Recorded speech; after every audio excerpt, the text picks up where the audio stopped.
बड़ा क्विकली आपने इस सब्जेक्ट को छेड़ा है। मैं ये सोच रहा था कि एंड पे आएगा। इमरान खान साहब ने लॉन्ग मार्च का आगाज तो कर दिया है, लेकिन मेरा ये ख्याल है कि ये लॉन्ग मार्च ऐसा नहीं होगा कि जिसमें किसी किस्म की कोई मार-दाड़ हो, कोई कब्ज़ा हो, वो पुरअमन रहेंगे।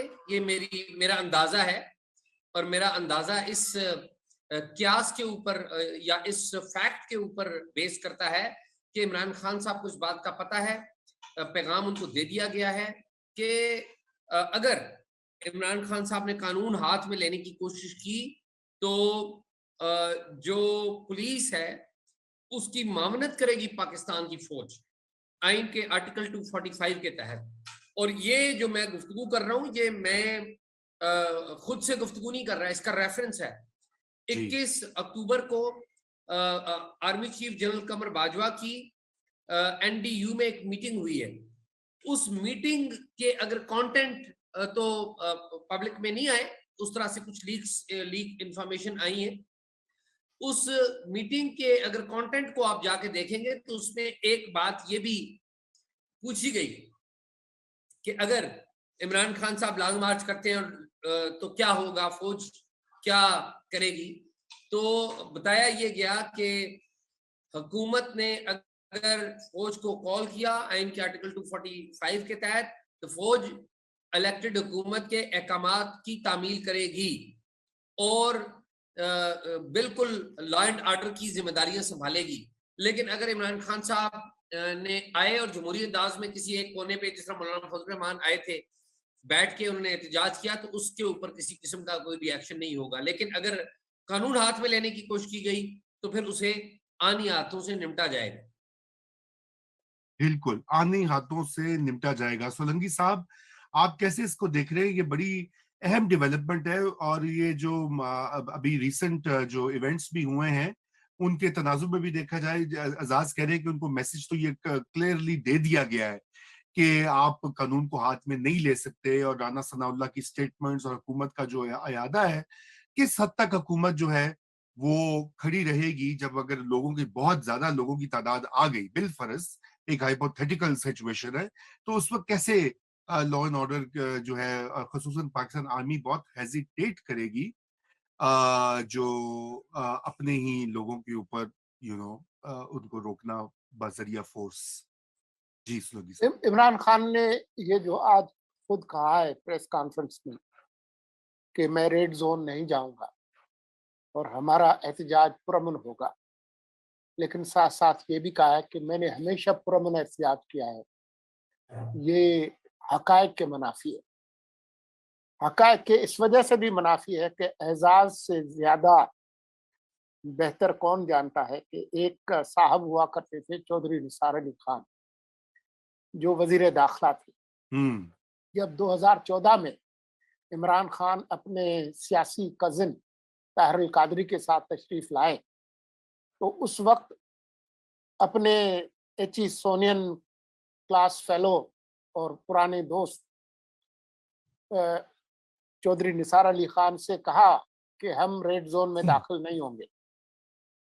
लेकिन जब कुछ लोग आ गए, चंद हजार, तो ये हमारे आंखों देखी बात है कि किस तरीके से इमरान खान अपने सारे वादे वही भुला के और रेड जोन के अंदर आए, और रेड जोन में जो कुछ किया और जितने दिन रहे वहां पर जो उन्होंने कार्रवाइयां की, पीटीवी पर कब्जे से लेके पार्लिमान की दीवारें, सुप्रीम कोर्ट की दीवारों पे गीली शलवारें, ऐवाने वजीर आजम पर, वजीर आजम हाउस पर हमला, ये सारी चीजें जो है वो बताती हैं कि इमरान खान और उनके वादे उनकी कोई हैसियत नहीं है। कल उनका ये ऐलान जब अखबारों में छपेगा कि मैं रेड जोन नहीं आऊंगा, तो शायद उस कागज जिस पे ये खबर छपी होगी उसकी वैल्यू ज्यादा होगी बनिस्बत उस बयान के जो कि उस पे छपा हुआ होगा कल।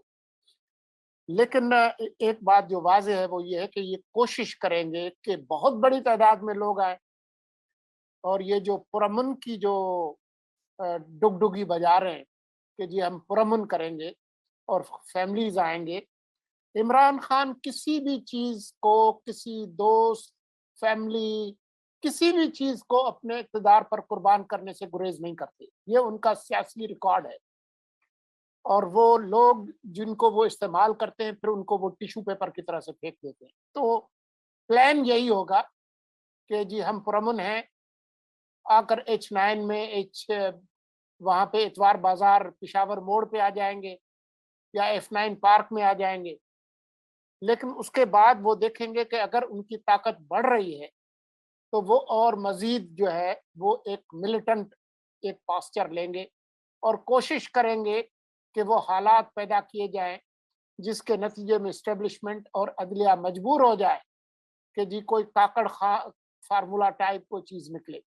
ये है मेरे ख्याल में उनका प्लान। जी, अच्छा, काकड़ फॉर्मूला जो है अजाज आप बताएं कहाँ तक काकड़ फॉर्मूला की बाज़गश्त। एक तो बड़े फॉर्मूले पाकिस्तान में ऐसे बन गए हुए हैं ना कि एक से बढ़कर एक। अब 1993 में हुआ, मैं एक चीज सिर्फ वजाहत कर दूं, 30 साल हो गए पिछले हैं। पिछले धरनों में और इस लॉन्ग मार्च में जो फर्क है वो ये है कि पिछले धरनों में एस्टेब्लिशमेंट और अदलिया उनके साथ थी, इस दफा शायद नहीं। और ये बहुत अहम बात है जो कि खुद एजाज ने भी कही।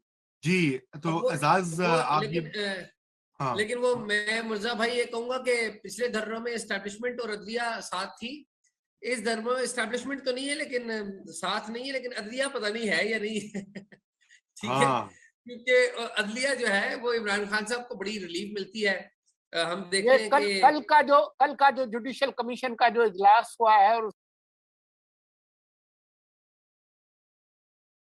उसके जो फैसले आए हैं उसकी रोशनी में अदलिया को देखेंगे कि वो क्या किरदार अदा करती है। जी हाँ, जी हाँ। जी, लेकिन जाहिर है इन फैसलों पर अमल दरामद होगा, नए बेंचेस बनेंगे, वो तो एक मामला है। लेकिन मैं तो अभी ट्रैक रिकॉर्ड आपको बता रहा हूँ कि अभी रिसेंटली इलेक्शन कमीशन की तरफ से एक फैसला आया और हमारे इज्जत माब चीफ जस्टिस अतर मिनल्ला साहब ने रिमार्क्स भी दे दिए कि केस कि जाइए आप जाके इलेक्शन लड़िए। तो ये इस तरह की बातें हैं जिनके ऊपर हम ज़ाहिर है कोई तनकीद तो नहीं कर सकते, लेकिन हम एक गुफ्तगू कर सकते हैं with in the respect limits of respect कि इस तरह के मामलात हैं कि अदलिया के बारे में बाज़ लोग सवाल उठाते हैं और हुक्मरान इत्तेहाद भी सवाल उठाता है। तो ऐसी बात नहीं, मेरा ख्याल है कि मुर्जा भाई ने जो बातें की हैं वो ठीक है, लेकिन मेरे ख्याल में इमरान खान साहब का एजेंडा यही होगा कि काकड़ फार्मूले तक बात आए। लेकिन जो यहाँ पे प्लेयर्स बैठे हुए हैं इस्लामाबाद में, रावलपिंडी में, मेरी जहां तक मालूमात है उन्होंने भी अपना होमवर्क तैयार किया हुआ है। उन्हें पता है कि क्या होगा तो क्या करना है, क्या किया तो किसका क्या जवाब देना है। मेरा ये ख्याल है कि ये it won't be that easy for Khan साहब।